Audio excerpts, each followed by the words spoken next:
우리는 아버지의 은혜가 아니면 단 한순간도 살 수 없는 존재임을 고백합니다. 주님, 우리가 오늘 주목할 것은 우리의 못나고 부족한 연약함이 아니라 오늘도 우리를 붙드시고 살리시고 세우시는 하나님의 끝없는 사랑, 하나님의 아들을 주시기까지 우리를 향한 그 사랑에 주목합니다. 하나님, 우리의 부족하고 못난 것을 한탄하는 것이 아니라 넘치시고 끝이 없는 한없는 주님을 갈망하고 바라보는 우리가 되게 하여 주옵소서. 오늘도 이 예배를 통해 우리 가운데 채우시고 부어주실 하나님의 은혜를 기대합니다. 성령님, 이 시간 영상으로 예배하는 이나 현장에 있는 이나 동일하게 성령님 임재하사 우리의 마음과 생각을 다스려 주시고 하나님 기뻐 받으시는 산 제물의 예배가 되게 하여 주옵소서. 예수님 이름으로 기도합니다. 아멘. 오늘도 하나님이 기대가 되시죠? 여러분, 우리가 가슴에 손을 얹고 우리 오늘도 하나님의 일하심을 기대합니다. 함께 선포합시다. 오늘도 하나님의 일하심을 기대합니다. 오늘 가정에 있는 분들도 오늘도 하나님께서 우리 가운데 역사하심을 기대하시고 사모하시기 바랍니다. 우리 같이 나누실 말씀은 신명기 18장 말씀을 교독으로 읽습니다. 내 하나님 여호와께서 내게 주시는 땅에 들어가거든 너는 그 민족들의 가증한 행위를 본받지 말 것이니 그의 아들이나 딸을 불 가운데로 지나게 하는 자나 점쟁이나 길흉을 말하는 자나 요술하는 자나 무당이나 진언자나 신접자나 박수나 초혼자를 너희 가운데 용납하지 말라. 이런 일을 행하는 모든 자를 여호와께서 가증히 여기시나니 이런 가증한 일로 말미암아 내 하나님 여호와께서 그들을 내 앞에서 쫓아내시느니라. 너는 내 하나님 여호와 앞에서 완전하라. 내가 쫓아낼 이 민족들은 기륭을 말하는 자나 점쟁이의 말을 듣거니와 내게는 내 하나님 여호와께서 이런 일을 용납하지 아니하시느니라. 아멘. 제가 본의 아니게 저를 만나는 사람들을 실망시킬 때가 있습니다. 제가 제 얼굴을 보시면 알겠지만 뭔가 잘 웃고 순둥순둥할 것 같은데 사실 좀 그렇긴 한데 잔소리가 많습니다. 그래서 우리 교역자들이 제가 좀 교역자들을 피곤하게 하는 것 같아요. 얼굴 보기에는 되게 순둥순둥한데 사실 교회나 예배나 교회학교 이런 것들을 일일이 다 신경 쓰면서 굉장히 깐깐하게 잔소리를 합니다. 왜냐하면 우리가 지금 하고 있는 일들이 교역자들 입장에서 영혼을 살리는 일이고 생명을 상대하는 일이죠.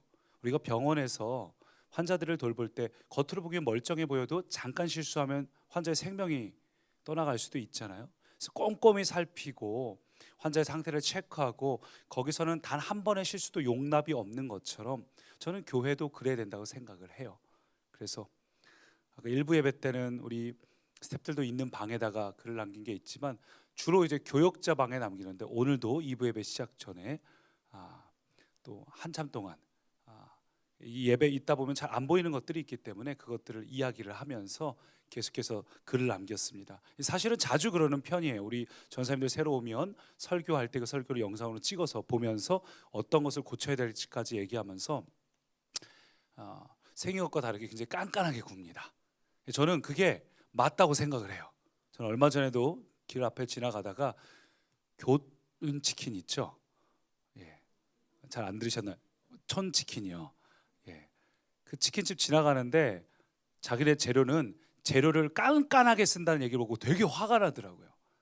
아니 하다못해 치킨집 하나도 이 재료 하나에 이렇게 깐깐하게 쓴다고 광고를 하고 있는데 우리 교역자들은 생명을 움직이는데 당연히 깐깐해야 되지 않을까. 그래서 때로는 이렇게 스텝으로 섬기시는 분들에게도 여러 가지 얘기들을 하는 이유가 바로 그런 부분 때문입니다. 저는 교회에 있어서만큼은 완벽주의자가 되고 싶어요. 교회에 있어서만큼은 이 예배에 있어서만큼은 정말 철저하게 해야 된다고 생각을 합니다. 뭐 치킨뿐만 아니라 다른 세상의 회사들도 아주 작은 실수 하나 때문에 회사가 잘 되기도 하고 망하기도 하죠. 저는 제 생각에는 이 작은 실수들을 없애고 정말 집중하는 것이 필요하다고 생각을 해요. 참고로 여기도 지금 한 줄이 불이 꺼져 있어요. 불 좀 켜주시겠어요? 약간 어두워가지고. 여러분, 그래서 제가 생각하는 건 뭐냐면 우리 성도님들이 되게 힘들고 어렵잖아요. 마음이 힘들고 어려운데 하나님 앞으로 나와서 하나님 앞에서 온전한 예배를 드리기를 저는 바라는 거예요. 우리가 예배를 나왔을 때 예배 오신 성도님들이 한 주간 동안 굉장히 마음이 힘들고 어렵고 마음이 무겁고 지쳐 있을 텐데, 그때 주님 앞에 나와서 이 드려지는 예배가, 찬양이 이게 그들의 마음을 어떻게 움직이게 될까? 그래서 집에서 보시는 분들을 위해서 아까 전에도 안에서 동선이 이게 괜찮은가 저게 괜찮은가 화면으로 보면서, 저는 그래서 예배에 오신 분들이 한 주간 세상에서 눌리고 지쳐있던 것들이 이 예배 자리 와서 회복되고 세워지고 다시 한번 생수가 솟아나서 하나님의 은혜로 내가 다시 한번 일어나야겠다, 그래서 각자 삶의 현장에 가서 터전에 가서 영혼들을 살리는 분들이 되기를 소망합니다. 저는 그런 예배가 되기를 소망합니다. 그래서 제가 그 높아진 기준만큼 자꾸만 우리 대전 교역자들에게도 이런저런 얘기를 합니다. 어저께도 꽤 긴 얘기를 하면서 제가 앞으로 코로나19 이후에 꿈꾸는 교회상에 대해서 쭉 이야기를 했는데, 때로는 교역자들에게 얘기하고 제 마음을 나눌수록 오히려 마음이 속상할 때가 있어요. 왜냐하면 얘기를 하고 제가 이만큼 뛰고 있는데 혼자 뛰는 것처럼 느껴질 때가 있습니다. 물론 교역자들도 최선을 다해서 뛰고 있지만 제가 느끼는 만큼은 아니기 때문에 체감상 제가 보기에는 혼자서 너무 앞서 뛰어가면서 외로울 때가 있어요. 난 이만큼 하고 싶은데, 이거 되게 중요한데, 물론 힘들고 피곤하지만 세상 회사 다니는 분들도 다 그런데 이만큼 뛰어줬으면 좋겠는데, 또 같이 뛰어주는 것에 대해서 감사함도 있지만 한편으로는 외로울 때도 있습니다. 근데 제가 제일 실망되는 건 어떤 예배의 흐름들이나 아니면 어떤 교역자들의 모습이 아니라 제 자신이 가장 실망이 돼요. 제 마음을 제일 속상하게 하는 건 바로 저 자신입니다. 제가 예배 마치고 항상 주일이든 수요일이든 금요일이든 제 설교를 항상 모니터링을 하는데, 볼 때마다 너무 화가 나기도 하고 속상하기도 하고, 어떤 날은 진짜 저런 의도로 하는 게 아닌데 표정이 우중충해가지고 저 의도가 전달이 안 되는 것 같고, 왜 이렇게 못할까? 사실 1년에 52번의 주간에 예배를 곱하기 3하면 한 150번 정도 되면 그 중에 제 마음에 드는 설교는 한 10손가락 안에 꼽아요. 굉장히 답답하더라고요. 이거 어떻게 하면 해결하면 좋을까? 이거 막 지금 영상도 지금 조명도 지금 다 판때기를 끼고 뒤에 그림자 안 생기게 하고 별걸 다 신경 쓰면서 하는데, 제일 중요한 건 조명이 아니라 제 자신인 거예요. 너무 못할 때가 있어서 굉장히 스트레스를 받습니다.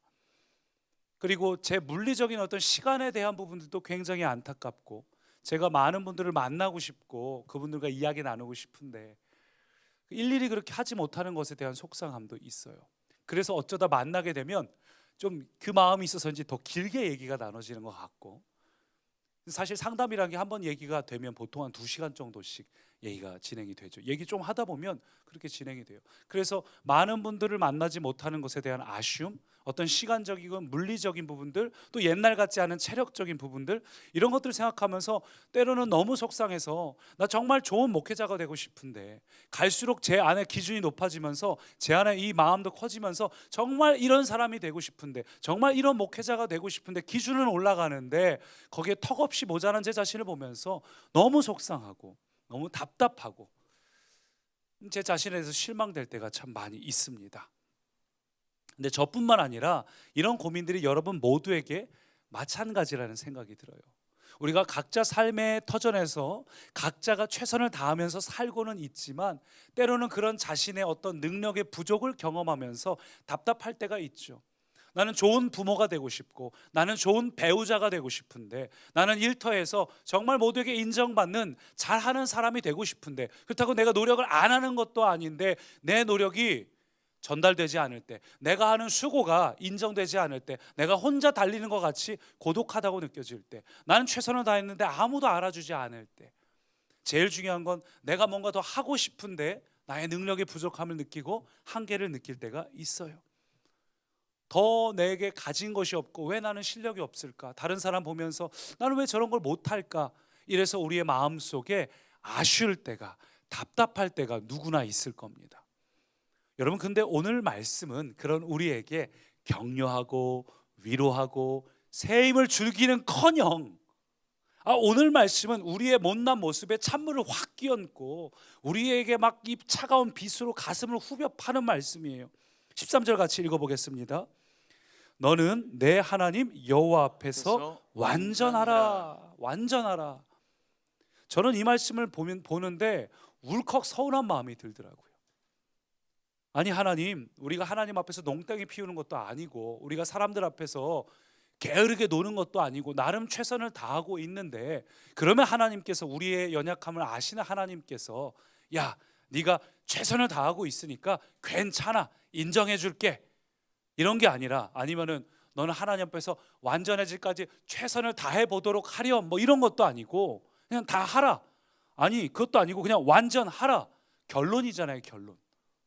그러니까 제게 어떻게 느껴지냐면, 너의 뭐 노력, 애쓰고 수고 다 알겠는데 결과를 갖고 와, 결과를. 꼭 이렇게 느껴져가지고 마음이 좀 불편하더라고요. 근데 심지어 예수님은 한술 더 떠서 이렇게 요구하십니다. 마태복음 보니까 그러므로 하늘에 계신 너희 아버지의 온전하심과 같이 너희도 온전하라. 하늘에 계신 아버지와 같이. 오늘 예수님께서는 아예 우리가 할 기준을 저 하늘 끝까지 올려버리시고 우리의 온전함의 수준을 하나님의 수준으로 너희도 그렇게 살라고 말씀하고 계시니, 이건 정말 너무한 명령 아닌가요? 이렇게 살아낼 수 있는 사람이 누가 있나요? 세상에 완벽한 사람이 어디 있습니까? 아니, 근데 왜 이런 무리한 명령을, 그것도 사랑의 하나님께서 우리에게 요구하시는 걸까? 나 최선을 다하고 있는데 어떻게 이렇게 완전한 사람이 존재할 수 있을까? 여러분, 근데 우리가 한 가지 알아야 될 게 있습니다. 완벽과 완전은 조금 다른 거예요. 더 정확하게 말해서 오늘 본문에서 하나님께서 우리에게 완벽하라고 말씀하신 게 아니라, 오늘 말씀 보면 하나님 앞에서 완전하라, 하나님과 같이 온전하라. 앞에 하나님이라는 단어가 반드시 들어가고 있어요. 다시 말해, 하나님이 오늘 우리에게 요구하시는 것은 그냥 완벽하라가 아니라 완전하라. 그것도 관계에서 오는 완전함에 대해 말씀하고 계십니다. 우리가 이것을 이해하기 위해서 오늘 본문의 이 완전하라, 오늘 말씀 제목이에요. 너는 완전하라고 하셨는데, 이 완전이라는 단어가 히브리어로 타밈이라는 단어입니다. 근데 이게 흠이 없다, 순전하다, 뭐 이런 뜻을 가지고 있어요. 이 단어가 주로 제사용 짐승에게 사용됐습니다. 예를 들어서 짐승이 흠이 없고 순전한 제물을 바치라 할 때 흠이 없고 순전함이 타밈이라는 단어입니다. 근데 이 타밈이란 단어가 파생어까지 해서 구약에 한 100번가량 등장하는데, 이 단어가 주로 제사용 짐승에게 사용됐지만 간혹 가다가 사람에게 사용될 때가 있어요. 오늘 본문처럼 너는 하나님 앞에서 완전하라 할 때 그 완전, 우리 사람에게 향한 거죠. 이 타밈이란 단어가 사람에게 사용될 때는 어떤 특징을 갖고 있냐? 그때는 일적인 것이나 상태적인 완벽함이 아니라 관계에서의 온전함을 사용할 때 이 단어를 씁니다. 결과물이나 어떤 상태가 아니라, 너 하나님과의 관계 괜찮냐? 너 하나님과의 관계 온전하냐? 그걸 질문할 때 이 단어를 쓴다는 거예요. 예를 들어서 창세기 6장 9절, 노아에 대한 이야기죠. 같이 읽습니다. 이것이 노아의 족본이라. 노아는 의인이요 당대의 완전한 자라. 그는 하나님과 동행하였으며. 여기 보면 노아가 완전한 자, 타밈이 사용되고 있어요. 노아는 의인이고 당대의 완전한 자다. 여러분, 근데 이 표현이 노아가 의인이라고 해서 그 삶 속에 흠이 하나도 없다는 게 아니에요. 오히려 노아는 허술했고, 노아가 흠이 있어갖고 답답했던 아들들이 그 흠을, 수치를 덮어주기까지 하죠. 근데 오늘 본문에서 노아가 흠이 없다, 의인이다, 완전하다. 왜 그럴까요? 그 끝에 보면 뭐라고 말하고 있습니까? 당대의 완전한 자라. 그는 하나님과 동행하였다. 아하, 그렇구나. 여러분, 성경이 노아를 완전하다, 담임이라고 이야기하는 건 바로 여기에 있습니다. 그가 하나님과 동행하는 사람, 그 관계 안에서 하나님은 노아를 너는 의인이야, 너는 온전한 자야 라고 칭해 주셨어요. 관계가 핵심이에요, 관계가. 그래서 탐임이란 단어가 주로 재물에게 사용됐던 이유가 바로 거기 있습니다. 왜 하나님께서 사람을 온전하다고 이야기할 때 왜 탐임이라는 단어를 쓰실까요? 아브라함에게도 그러셨거든요. 너는 행하여 완전하라. 그때도 탐임이라는 단어를 쓰셨어요. 이때 하나님께서 아브라함에게 요구하신 탐임이 뭘까요? 그것은 너를 하나님께 너 자신을 제물로 드리라는 거예요. 왜 제물에게 쓰여지는 이 단어를 통해서 하나님이 사용하심으로써 당시의 백성들은 이 탐임이라는 단어를 들으면서 그래, 하나님 앞에 온전해지는 것은 내가 나를 하나님께 드리는 거야, 그걸 깨닫는 겁니다. 사랑하는 꿈의 가족 여러분, 나를 드리지 않고는 내 노력으로는 온전해질 수 없습니다. 내 수고와 내 애씀으로는 여러분은 결코 좋은 부모가 될 수 없습니다. 좋은 배우자 될 수 없습니다. 괜찮은 직장인 될 수 없습니다. 내 노력은 한계가 있습니다. 인간의 노력은 한계가 있기 때문에 예수님이 이 땅에 오신 거죠. 그래서 나를 하나님 앞에 제물로 드릴 때, 그때 예수님 보혈 안에서 우리는 완전해질 수 있습니다. 예수님 보혈 안에서 우리는 좋은 부모가 되고 좋은 배우자가 되고 인정받는, 이 세상에 꼭 필요한, 존재해야 할 영향력을 끼치는 하나님 나라의 일꾼이자 이 삶의 현장의 리더가 될 수 있습니다. 따라서 오늘 말씀에서, 말씀 제목이죠, 너는 완전하라. 이 명령은 뭐에 완전하라는 건가? 하나님과의 관계에 있어서 흠이 없으라. 하나님과의 관계에 있어서 부족함이 없어야 한다. 하나님과의 관계에 있어서 너는 완전해야 된다. 우리가 해야 될 노력은 삶의 현장의 노력이 아닙니다. 삶의 현장에서 혹은 내 신앙적인 것에서의 노력이기 전에 제일 먼저 우리의 우선순위는 하나님 앞에 엎드림의 절박함, 그 절박하게 엎드림의 그 노력, 여러분 우리 안에 그것을 우선순위로 삼으시기 바랍니다. 하나님과의 관계 안에 흠이 없어야 된다는 거예요. 다시 말해서 우리가 하나님을 믿으면서도 끊임없이 의심하고 부정하고, 우리 안에 그럴 때 많잖아요. 하나님을 온전히 신뢰하기보다는 내 안주머니에 있는 20만 원이 훨씬 든든해요. 하나님보다 훨씬 현실적이에요. 하나님은 그 얘기를 하시는 거예요. 하나님을 믿으면서도 끊임없이 의심하고 부정적인 그런 모습이 아니라, 하나님을 믿되 전적으로 신뢰하시고 의지하시고 하나님을 온전히 의뢰하시길 바랍니다. 온전히 하나님을 섬기시기 바랍니다. 하나님은 그런 관계에 대해서 말씀하시는 거예요. 너 대충 믿지 마라. 너는 하나님 앞에서 완전하라 하신 말씀은 너는 하나님과의 관계에 있어서 흠이 없으라는 말씀입니다. 그래서 우리가 그러기 위해서 어떻게 해야 되는가? 첫 번째 한번 따라 하시죠. 하나님의 기준을 따라 살라. 하나님의 기준을 따라 살라. 9절 보니까 이렇게 말합니다. 내 하나님 여호와께서 내게 주시는 땅에 들어가거든 너는 그 민족들의 가증한 행위를 본받지 말 것이니. 당시 이 가나안 백성들의 문화에 대해서 하나님은 가증스럽다고 이야기를 하고 계셔요. 본받지 말라 말합니다. 근데 여러분 생각해 보세요. 가나안 사람 입장에서 보면 그건 지극히 당연하고 자연스러운 겁니다. 이상한 게 아니에요, 그들 보기에는. 근데 하나님 보시기에는 그게 가증스럽다는 겁니다. 그 차이가 어디서 오나요? 기준의 차이예요. 기준의 차이. 누가 보느냐에 따라서 똑같은 거지만 그게 자연스러워 보일 수도 있고 가증스러워 보일 수도 있는 겁니다. 기준이 다르다는 거죠. 그래서 가증한 행위를 본받지 말라 할 때 그 본이라는 단어가 기본, 기준 이런 걸 말하죠. 하나님께서는 오늘 우리에게 그 세상의 기준을 본받지 말라는 거예요. 여러분 우리도 마찬가지죠. 우리가 이 세상을 살고 있습니다.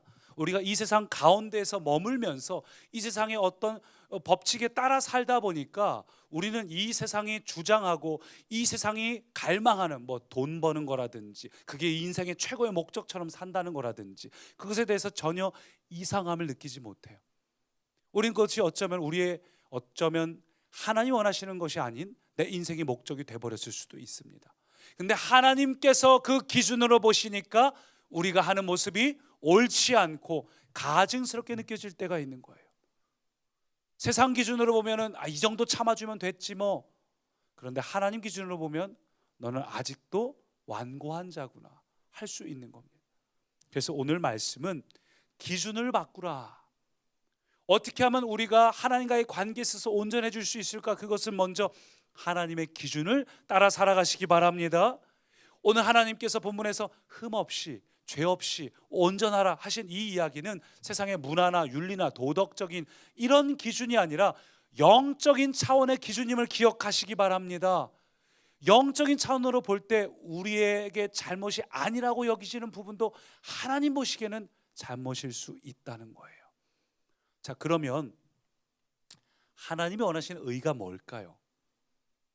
우리가 지금 죄가 하나님 보시기 기준이 달라서 죄가 우리가 보기에 죄가 아닌 게 죄일 수 있다고 나눴는데, 그러면 하나님 보시기에 하나님의 의, 하나님이 기뻐하시는 것은 무엇일까? 영국 복음주의자의 대표자였던 마틴 로이드 존스 목사님께서 웨스트민스터 채플을 떠나면서 고별 설교문을 쓰셨는데 좀 긴데 제가 너무 마음에 와닿아서 그 중에 일부를 좀 줄여봤습니다. 제가 제 방식대로 좀 줄여봤어요. 제가 읽어봅니다. 기독교는 내가 무엇을 행하느냐 행치 않느냐의 문제가 아닙니다. 기독교는 내가 다른 사람보다 얼마나 더 나으냐의 문제도 아닙니다. 기독교는 내가 이전보다 얼마나 더 변화되었냐의 문제도 아닙니다. 기독교는 나의 노력이 아니라 반대로 나의 모든 걸 내려놓고 오직 그리스도를 바라보는 것입니다. 그러면 그분의 흠없고 완전한 의가 보입니다. 여러분이 그분을 믿으면 그분의 의가 여러분에게 주어지고 여러분은 그분의 의를 입게 될 것입니다. 여러분, 이게 복음이고 신앙이에요. 우리가 어떻게 하면 하나님의 의를 이루는 삶을 살 수 있을까? 어떻게 하면 하나님께서 기뻐하시는 삶을 살 수 있을까? 어떻게 하면 우리의 기준을 안 따르고 하나님의 기준대로 살 수 있을까? 그 방법도 출발도 이루어가는 과정도 그 기준을 다 바꿔야 됩니다. 그것은 우리가 노력을 하는 것이 아니라 내가 얼마나 해냈냐 못 해냈냐가 아니라 오늘 내가 하나님 앞에 엎드리고 있는가, 아니면 교만하게 그냥 꼿꼿이 서 있는가, 오늘 내가 하나님과의 관계 안에 이 하루를 살고 있나, 아니면 하나님과 아무 관계없이 하루를 살고 있나. 식사 기도할 때만 잠깐 생각나는 분이고 나머지 하루를 살아가는 일상 내내 하나님 없이 살아가고 있다면 그것은 죄고 하나님이 기뻐하시지 않는 것이고, 그런 삶으로는 하나님의 뜻을 절대 이룰 수가 없습니다. 여러분, 복음은, 그리고 하나님 안에서 진정한 변화는 내가 노력을 하는 것이 아니라 자격 없는 자에게 주어진 이 은혜, 예수님의 십자가 보혈로 우리에게 주어진 그 생명, 여러분 그 생명을 여러분 안에 둘 때, 여러분이 하나님 안에 거할 때 우리 안에서 그 변화는 내가 만드는 것이 아니라 주님이 만드시는 겁니다. 포도나무 안에 거할 때 열매는 내가 맺는 게 아니라 하나님이 맺게 하십니다. 결국 복음이란 건 윤리도덕적인 이슈가 아니에요. 우리가 이 땅을 살아가면서 얼마나 잘 살고 있느냐, 당대의 이스라엘 예수님 당시의 백성들 보면 바리새인들 얼마나 도덕적으로 엄격하게 살았겠습니까? 주님은 보시기에 그들이 독사의 자식들이었어요. 여러분, 진짜 복음은 윤리도덕적인 이슈가 아니에요. 내가 얼마나 성품적으로 착하냐 안 착하냐 그게 중요한 게 아니에요. 진짜 복음은 오늘 하나님과 나와의 관계에 달려 있습니다. 뭐 억울하게 느껴지시나요 혹시? 아니 그러면 내가 평생 동안 엉망으로 살다가 감옥의 막판에 가서 저렇게 대충 살다가 막판에 가서 예수님 믿는 사람도 하나님이 사랑하시는 건 너무 그건 잘못된 거 아니야? 근데 여러분 생각해 보세요. 만약에 제가 구구단에 질문 한번 해보겠습니다. 실제로 8, 9 훌륭하십니다. 8, 9, 70이에요. 근데 여기서 어떤 분이 8, 9 했더니 70 하고 어떤 분은 40 이랬는데 70 하신 분이 벌떡 일어나서 저거서 40이라 틀렸다. 그러면서 저에게, 저는 그래도 근사치로 틀렸으니까 쟤보다는 제가 좀 낫죠. 틀린 건 다 똑같이 틀린 거예요. 하나님 보시기에 죄인은 다 죄인이에요. 하나님 보시기에 우리는 다 틀렸어요. 다 잘못된 길 가고 있어요. 내가 쟤보다 근사치다, 가깝다, 잘못된 건 잘못된 겁니다. 내가 하나님께서 원하신 길에서 얼마를 각도를 벗어났든 간에 잘못된 건 잘못된 거예요. 우리는 모두 죄인이에요. 그러므로 복음이란 건 윤리 도덕적인 이슈가 아니라 오늘 내가 하나님과의 관계가 중요합니다. 비록 내가 성품적으로 착하지 못하고 뭐 그렇게 못한다 할지라도 오늘 내가 하나님과의 관계 안에 들어가 있는 사람은 하나님은 그를, 너는 하나님 앞에서 온전하구나, 노아처럼 너는 의인이구나, 당대의 노아보다 도덕적으로 더 잘 사는 사람이 있었을지도 모르겠습니다. 그러나 하나님은 노아에게 의인이라고 이야기한 이유는 관계 때문이에요. 우리가 오늘 하나님 안에서 이 관계 안에서 내가 하나님의 기준으로 살아야지 하시는 분들은 하나님께서 오늘 이 시대의 의인이라고 칭하실 줄 믿습니다. 그래서 신명기 16장 보면 21절 22절 말씀이 이렇게 말하고 있어요. 네 하나님 여호와를 위하여 쌓은 제단이 나오고 22절 보니까 자기를 위하여 우상을 세우지 말라고 말합니다. 여러분, 하나님과 우상의 차이가 뭐라고요? 하나님과 우상의 차이는 내 하나님을 위하여 단을 쌓았냐 아니면 너 자신을 위하여 단을 쌓았냐, 그 차이입니다. 그 우상에 대해서는 하나님께서 다 깨트려 버리라고 말씀하셔요. 여러분, 이게 죄와 의의 차이입니다. 우리가 보기에 하나님 이거는 잘못된 거 아니죠? 하나님의 기준으로 보면 잘못될 수 있어요. 널 위해 살고 있으니까, 널 위해 모든 걸 쏟아붓고 있으니까. 근데 그것이 하나님을 위한 것이면 전혀 다르게 해석될 수 있습니다. 하나님을 위한 것이면 여러분이 하나님께 얼마든지 구할 수 있어요. 하나님의 뜻을 이루는 것이라면. 그래서 그런 관점에서 레위기 11장 말씀 같이 있습니다. 한 목소리로 나는 너희의 하나님이 되려고 너희를 애굽 땅에서 인도하여 낸 여호와라. 내가 거룩하니 너희도 거룩할지어다. 예, 오늘 말씀 보니까 레위기 말씀 보니까 나는 너희의 하나님이 되기 위해서 구원했다. 그리고 내가 거룩하니 너희도 거룩하라 하고 말씀하고 계셔요. 그리고 하나님은 나의 하나님이 되기 위해서 우리를 구원하셨어요. 이게 얼마나 중요하냐면 오늘 우리가 읽었던 본문에도 4차례나 등장을 합니다. 우리 세종에 있는 박한성 목사님이 둘째 아이까지 2명을 연달아 입양을 하셨어요. 입양이란 게 어떤 마음일까 생각해 본 적이 있는데 그 아이를 딱 보는 순간 그 아이를 택하는 거잖아요. 내가 너의 부모가 될 거야 하고 아이를 택하는 거잖아요. 그거는 아이를 소유하겠다는 의미가 아니죠. 내가 너의 하나님이 되겠다는 의미도 하나님께서 너 내 소유야, 너 내 말대로 들어, 막 이런 것이 아니라 내가 너의 하나님이 되겠다는 거는 주인공이 사실은 우리예요. 오늘 본문도 4차례나 강조하는 게 뭡니까? 하나님께서 너의 하나님이라 말씀하시는 건 사실 하나님의 기준은 우리를 목죄고 우리를 막 우겨싸기 위한 하나님의 기준이 아니라 바로 여러분을 살리기 위한 기준임을 믿으시기 바랍니다. 그게 정말로 여러분을 위한 기준이에요. 그게 우리의 생명력을 주고 생기를 주고 이 땅을 살아가면서 엉뚱하게 공허하게 사는 것이 아니라 정말 참되게 살기 위해서 하나님은 너의 하나님이 되겠다 말씀하셨습니다. 여러분, 오늘 이 말씀을 따라서 오늘 하나님의 사랑을 느끼고 하나님의 기준이 여러분의 기준 되시기 바랍니다. 하나님의 기준을 따라 사시기 바랍니다. 하나님 우리를 사랑하사 우리에게 주어진 기준입니다. 그 기준을 따라 살기 때문에 여러분 삶에 열매가 맺히시기를 축원합니다. 존 메가더 목사님이 이렇게 말했어요. 그리스도인의 삶이란 자기 방식의 예수님을 추구하는 것이 아니다. 예수님의 방식을 위해 자기 방식을 포기하고 그에 따른 대가가 무엇이든지 기꺼이 지불하는 것이다. 이게 그리스도인의 삶이에요. 하나님 우리를 위해서 예수님을 주셨다면 우리는 주님을 위해 뭘 드려야 하는가? 팬인가 제자인가라는 책에 보면 팬은 자기가 좋아하는 연예인을 나의 취향, 나를 위해서 믿죠. 그러다 연예인이 내가 원하는 게 달라졌어요. 나이가 들고 외모가 변하고 무슨 일이 있고 생각보다 재미가 없고 이러면은 팬들은 마음이 돌아섭니다. 근데 팬이 아니라 제자는 무슨 차이가 있죠? 제자는 따르는 이가 무슨 얘기를 하든지 설령 죽음의 길이라도 해도 쫓아가는 게 제자지요.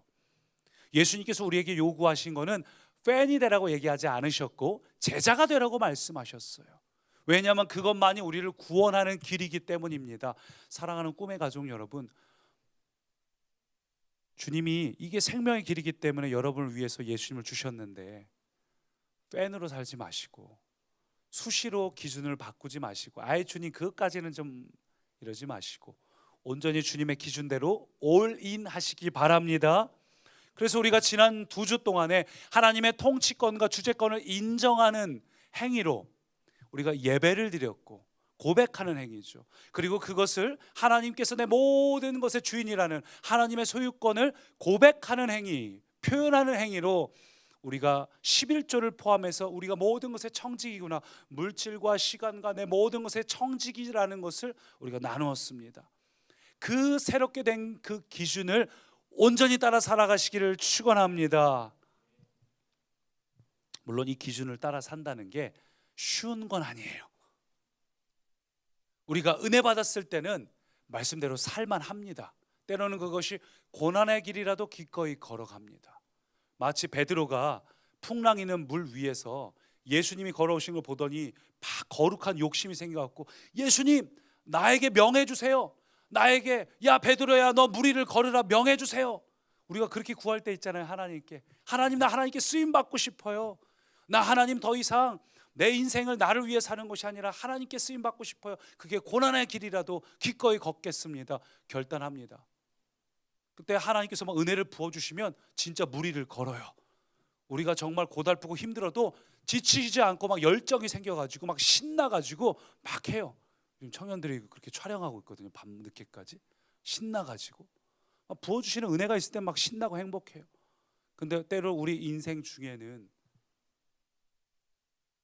갑자기 불현듯 우리 인생의 무게가, 현실이 확 크게 다가올 때가 있어요. 베드로는 어느 순간 갑자기 물 위를 신나게 걷다가 이 현실이 확 다가오는 순간 그대로 물에 빠져서 허우적댔습니다. 때로 우리가 인생을 살다가 막 하나님 앞에 열정적으로 살다가 때로는 물에 빠져서 허우적대면서 어찌할 수 없어요. 뭘 어떻게 해야 될지 모르는 순간들도 찾아옵니다. 여러분 그때 주님이 와갖고 야 인마 똑바로 하랬지, 뭐 완전 하랬잖아 이러시는 분이 아니라 주님은 관계로 찾아오셔요. 그래서 물에 빠져 허우적대는 베드로의 팔을 탁 붙잡고 끌어올리시는 분이 우리 하나님입니다. 주님은 우리를 그냥 내버려 두지 않고 오셔서 항상 우리를 격려하시는 분이에요. 여러분 혹시 내가 좀 물에 빠져서 허우적대는 것 같다, 내가 주님과의 관계가 다 끊어진 것 같다, 내가 지금 하나님의 기준대로 살지 못하고 힘든 것 같다라고 느껴지시는 분들이 있다면 손을 올리시기 바랍니다. 주님께서 여러분의 손을 반드시 붙잡아 주십니다. 제가 이것을 좀 느낄 만한 일들이 있었어요. 그게 뭐냐 하면, 여러분 김창옥 교수 아시나요? 김창옥 교수, 남자분이고 소통을 잘 하시는 굉장히 재밌으신 분이죠. 그 김창옥 교수님이 한동안 TV에 나오지 않고 강연을 하지 않았어요. 왜냐하면 자기가 강연을 하다 보니까 어느새 가면을 쓰고 하고 있어가지고 자기의 이 문제를 직면하고 싶어서 제주도에 가서 한동안 TV 출연하지 않고 해녀들하고 시간을 보냈습니다. 그리고 이제 자기 마음의 가면을 벗고 이제 최근에 TV 막 나오기 시작했어요. 김창옥 교수님이 강연 오랜만에 하니까 막 즐겁게 보는데 굉장히 제 마음에 감동이 왔던 게 바로 해녀들과 있었던 일입니다. 물마중이라고 혹시 들어보셨나요? 물마중? 우리 마중 나간다 그러죠. 그래서 해녀들이 물에서 올라올 때 그 물 안에서 보통 1년에 한 8개월 정도를 물에서 살아요. 추울 때도. 그리고 이 물에서 이제 건져 올려서 올라올 때 보통 저 소쿠리 안에 들어있는 무게는 적은 사람은 30kg, 많게는 50kg 정도 됩니다. 근데 해녀들이 대부분 나이가 있으신 분들이고 물에서 들어가 있는 동안에 굉장히 힘이 들죠. 숨차고 지쳐 있고 완전히 에너지가 고갈된 상태에서 제일 위험한 순간은 저때예요. 물에서 무트로 올라올 때. 제주도는 보시다시피 저렇게 암석이 많이 있습니다. 그러니까 저기 올라오면서 힘이 하나도 없고 지쳐 있는데 저 갖고 올라온 건 무게가 있고 물속에서 가볍다가 갑자기 올라오니까 무겁고 지치고 춥고, 그때 저기서 발이 걸려가지고 크게 다치는 분들이 많은 거예요. 막 이빨이 다 깨져버리고. 그래서 저 해녀 마을에는 어떤 관습이 있냐면 가족들이, 이 해녀들이 올라올 때 마중 나가는 거예요. 그래서 그걸 제주도 말로 물마중이라고 합니다. 마중 나가서 그걸 앞에서 밀어주고 뒤에서 끌어주고 도와주는 거예요. 근데 김창옥 교수님이 저 얘기를 하면서 그때 제주도에 이 해녀분들이 다들 남편을 먼저 떠나보낸 거예요. 나이가 있으니까. 물마중 나올 사람이 없어요. 근데 이 사진으로 못 구했는데 영상으로 보면 나옵니다. 김창옥 씨가 이 해녀복을 입고 막 마중 나가는데 저 멀리서 할머니들 보니까 막 얼마나 힘들겠어요. 그래서 막 손을 흔들고 제 왔다고 하고서 확 뛰어가니까 그 제주도 해녀분들이 아무도 나를 마주 나온 적이 없었는데 무거운 걸 나 홀로 지고 끌고 가다가 김창훈 씨 확 손을 들면서 오는데 온몸이 춥고 차가웠는데 이 따뜻한 피가 돌기 시작하더라고. 누군가 날 위해서 손을 흔들고 격려해주고 막 뛰어와서 마중해주는 게 얼마나 큰 위로가 되는지를 해녀들이 경험했다고 합니다. 근데 여러분, 예수님도 그런 거 아세요? 둘째 아들이 아직 집에 돌아올 때 상거가 먼데, 거리가 먼데도 하나님은 우리가 야, 쟤 허우적대다가 손 들었다, 지금 나를 찾고 있다, 주님은 얼른 가서 안아주시는 분이에요. 주님이 안아주시면 단순히 위로가 아니라 해결까지 가능합니다. 사랑하는 꿈의 가족 여러분, 여러분 마음이 힘들 때 있죠? 어떤 분은 자녀 문제, 건강 문제, 재정 문제, 여러분 그거 휩싸여서 허우적거리지 마시고 복음은 관계입니다. 하나님의 손 뻗어서 붙잡으시기 바랍니다. 다시 일어나서 주님의 기준대로 무리를 걸어가시는 복된 꿈의 가족 되시기를 바랍니다. 그래서 하나님이 어떻게 위로를 하시는가? 계시록 21장 보니까 이렇게 말하고 있어요. 같이 읽을까요?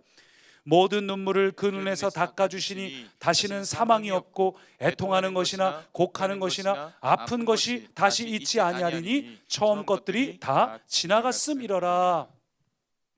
우리가 해녀들처럼 숨을 참고 나의 죄의 본성을 거부하고 이 살아가는 게 결코 쉬운 건 아닙니다. 그러나 주님께서 이 길 끝에서 우리를 기다리고 계십니다.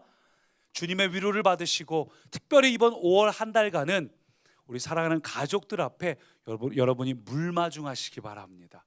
이번 달 동안에는, 남은 보름 동안에는 특별히 더욱더 가족들에게 따뜻한 말, 위로의 말, 살리는 말, 그들의 심장을 뜨겁게 해줄 말, 여러분 그 말들이 여러분 입술에, 또 우리 꿈의 가족 공동체 안에 서로를 향해서 있기를 축원합니다. 첫 번째는 기준을 따라 살자는 거고, 두 번째 한번 따라 하시죠. 하나님의 기대를 따라 살라. 기대를 따라 살라. 기대를 따라 살라. 14절 보니까 이 민족을 쫓아내라고 말하면서 이 민족이 점쟁이의 말을 듣지만 이건 하나님이 용납할 수 없다고 말씀하셔요. 이 쫓아낸다는 하나님의 마음을 우리가 이해하려면 당시 가나안 족속들은 자기 욕심을 위해서 만든 우상에게, 예를 들면 몰록이라는 우상에게 자기의 아이를 불구덩이에 던져서 바쳤습니다. 그래서 자기의 목적을 이루었어요. 굉장히 비인격적인 종교죠. 근데 이런 우상하고 다르게 하나님은 어떠신 분인가? 이번 주 말씀 보신 분은 아시겠지만 도피성까지 만드신 분입니다. 부지 중에 실수한 사람의 그 한 명의 생명조차 하나님은 불쌍히 여기시고 구원하시기 위해서 인격적인 하나님이 우리 하나님이라는 거예요. 여러분, 그렇다면 이런 인격적인 하나님께서 가나안 족속의 우상을 다 쫓아내라는 건 우리를 그만큼 사랑하시고 우리가 행복하라고 이런 명령을 하시는 거죠. 근데 이스라엘 백성들은 이런 하나님의 기대를 따라 살지 않고 오히려 백성들하고 화친을 맺고 백성들하고 친해지고, 아이고 이 땅 살면 이 땅 전문가가 필요하지, 오히려 그들하고 친하게 지내서 하나님의 기대를 저버리고 말았어요. 그런데 생각해 볼 게 있습니다. 백성들이 처음부터 그랬을까요? 처음부터 하나님 조용히 하세요 그랬을까요? 아니에요. 백성들도 처음에는 하나님의 기대대로 살았습니다. 근데 언제부터 어긋나 버린 걸까요? 그건 하나님의 기대보다 백성들 자신의 기대를 더 앞세웠을 때 그렇게 된 거예요. 이상하다, 하나님이 지금쯤 일하실 때가 됐는데, 이상하다, 이렇게 기도했는데 하나님이 지금쯤 뭔가 변화를 주실 때가 됐는데 내 기대를 하나님의 기대보다 앞서기 시작하니까 문제가 생겨요. 내가 기대했던 스케줄대로 움직이지 않으니까 우리의 마음이 초조해져요. 하나님이 지금 일하셔야 되는데 안 되니까 하나님이 기뻐하시지 않는 것과 손을 잡기도 하고 다른 것들이 더 우선이 되기도 하고. 여러분, 그래서 우리의 믿음을 방해하는 것 중 한 가지가 나의 잘못된 기대감이에요. 내가 기대대로 하나님을 우기고 주장하는 것은 깨트리시기 바랍니다. 오해하지 마세요. 우리가 기도할 때 하나님 다 백지수표로 내놓을게요가 아니라 원하시는 것도 고백하세요. 하나님, 저는 이렇게 되길 원합니다. 우리 자녀가, 우리의 사업장이, 우리의 건강이 이렇게 되길 원합니다. 구하세요. 구하시되 나의 기대보다 하나님의 기대를 앞세우시기 바랍니다. 예를 들면 다니엘의 세 친구가 불구덩이 앞에서 뭐라고 선포했습니까? 왕이시여, 하나님께서는 우리를 불구덩이에서 구해 주실 겁니다. 나의 기대예요. 그렇죠? 구해 주십니다. 그러나 그리 아니하실지라도 우리는 불구덩이 속으로 뛰어들어 죽겠습니다. 나는 기대하는 게 있어요. 그거 얼마든지 하나님께 구하십시오. 그러나 내 기대보다 하나님의 기대가 우선이 되기 위해서 불구덩이에 뛰어들어야 됩니다.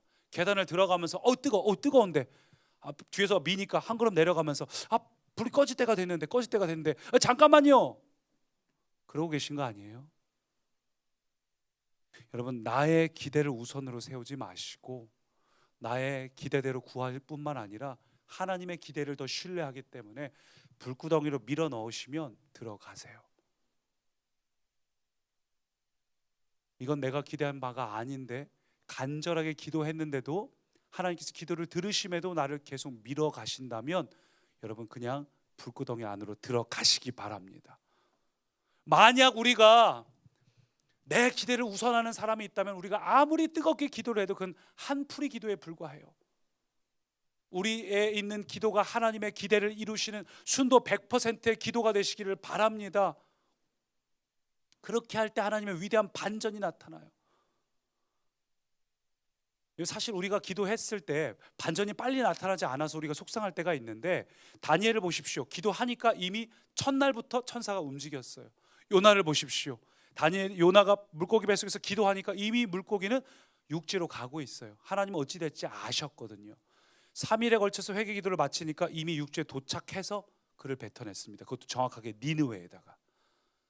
하나님은 우리가 기도하기 시작할 때 이미 일하고 계시니까 여러분의 기대가 아니라 하나님의 기대를 앞세우시기 바랍니다. 여러분, 그럴 때 어떤 일이 일어날까요? 솔직히 제 인생도 돌이켜보면 저는 제 인생 제 기대대로 된 게 하나도 없어요. 저는 목회자 되고 싶지 않았습니다. 저는 너무 가난했고 너무 지긋지긋했기 때문에 돈 많이 벌어서 어려우신 분들 도와드리고 하나님 선교사님 이런 분들 도와드리는 사업을 해야지. 어렸을 때부터 사춘기 때부터 너무 가난한 게 싫었기 때문에 그 마음속에 저는 목회자가 되고 싶지 않았던 게 아버지 모습 보면서 나는 저렇게 살고 싶지 않아. 인간적으로 보면 뭐하러 저렇게 살지? 여러 가지 마음이 있었지만 하나님은 언제나 제 기대대로 하지 않으셨어요.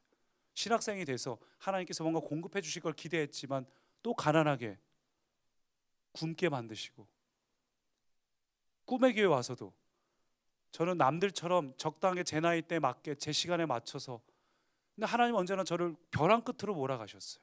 늘 저를 절박하게 만드시고 부담스럽게 만드시고 스트레스를 주시고. 근데 여러분, 제가 이 시점에 와서 돌이켜보면 하나같이 저에게 꼭 필요한 순간들이에요. 하나님의 기대를 이루어감에 있어서 꼭 필요한 일들을 하나님께 주셨어요. 제 패를 가져가신 거, 하나님의 기대를 이루기 위해서, 하나님의 시간표에 맞추기 위해서 하나님은 때로 나의 기대를 무너뜨릴 때도 있습니다. 그러나 돌이켜보면 그 모든 것이 가장 위대한 반전입니다. 오늘 여러분들이 그런 스트레스를 받으실 수도 있습니다. 자녀, 건강, 직장, 여러분 그게 힘들어서 여러분 기도하고 있죠. 오늘 여러분의 그 기도가 쌓였기 때문에 하나님의 기대대로 반드시 여러분에게 놀라운 반전이 일어나기를 축원합니다. 그 반전을 반드시 경험하시기 바랍니다. 여러분의 기대만 내세우지 말고 하나님의 기대를 이루시기 바랍니다. 그래서 우리가 이 말씀, 이사야 60장 말씀을 같이 큰 소리로 읽습니다. 그 작은 자가 천명을 이루겠고 그 약한 자가 강국을 이룰 것이라. 때가 되면 나 여호와가 속히 이루리라. 아멘. 오늘 여러분이 무력하고 부족하게 보인다 할지라도 그런 나는 내려놓고 나를 보는 게 아니라 하나님을 바라보고 그 관계 앞에 들어가서 하나님의 기대를 이루어 주십시오. 내 기대만 얘기하고 끝나는 것이 아니라 하나님의 기대를 구하는 기도자가 될 때 여러분이 상상한 것 그 이상의 반전의 복을 누리시기를 축원합니다. 우리 찬양을 들으시면서 함께 합심으로 기도합시다. 우리 구합니다라는 이 찬양 후렴 부분을 들으면서 함께 기도할 때 결국 오늘 말씀의 핵심이 뭐지요? 너는 완전하라. 이 말씀의 핵심은 관계입니다. 하나님과의 관계에 있어서 완전하라는 거예요. 모든 시작도 끝도 관계입니다. 우리의 노력으로 결실을 맺을 수 없어요. 우리는 단지 풍성한 포도나무 안에 거할 때 열매는 하나님이 맺게 하시는 겁니다. 여러분 같이 기도할 때 하나님, 내가 하나님과의 관계가 온전하지 못했습니다. 내가 하나님을 온전히 신뢰하고 온전히 하나님의 뜻이 내게 이루어지기를 구하기보다는 내가 필요할 때만 하나님과의 관계를 원했습니다. 하나님, 회개합니다. 하나님, 내가 온전히 하나님과의 관계가 순전하고 완전한 관계가 되게 해주십시오. 간절히 갈망하며 함께 합심으로 기도합니다. 살아계신 아버지 하나님, 하나님, 우리가 하나님과의 관계가 온전해지게 하나님의 뜻에 합당한 삶을 살기 원합니다. 하나님, 이 시간 우리의 마음과 생각을 주장하여 주옵소서. 하나님의 뜻이 이루어지게 하여 주옵소서. 하나님, 나의 기대를 요구하고 나의 기준대로 하나님을 주장하는 것이 하나님, 내가 주님과의 온전한 마음, 하나님, 나의 기준, 나의 기대, 하나님의 뜻을 이루게 하여 주옵소서. 하나님의 뜻이 오늘 우리의 삶에 이루어지게 하옵소서. 하나님, 온전한 관계가 되고 성령의 미션 우리를 붙잡아 주옵소서. 함께 찬양합니다. 구합니다. 오 주님, 오늘 우리를 향한 넘치는 은혜를 구합니다. 우리의 삶에 부어주시되 충만하게 부어주옵소서. 주님, 나는 더 원합니다. 오늘 주님과 동행하기를 나의 삶이 탐임으로 드려지게 나의 삶을 주님과 함께.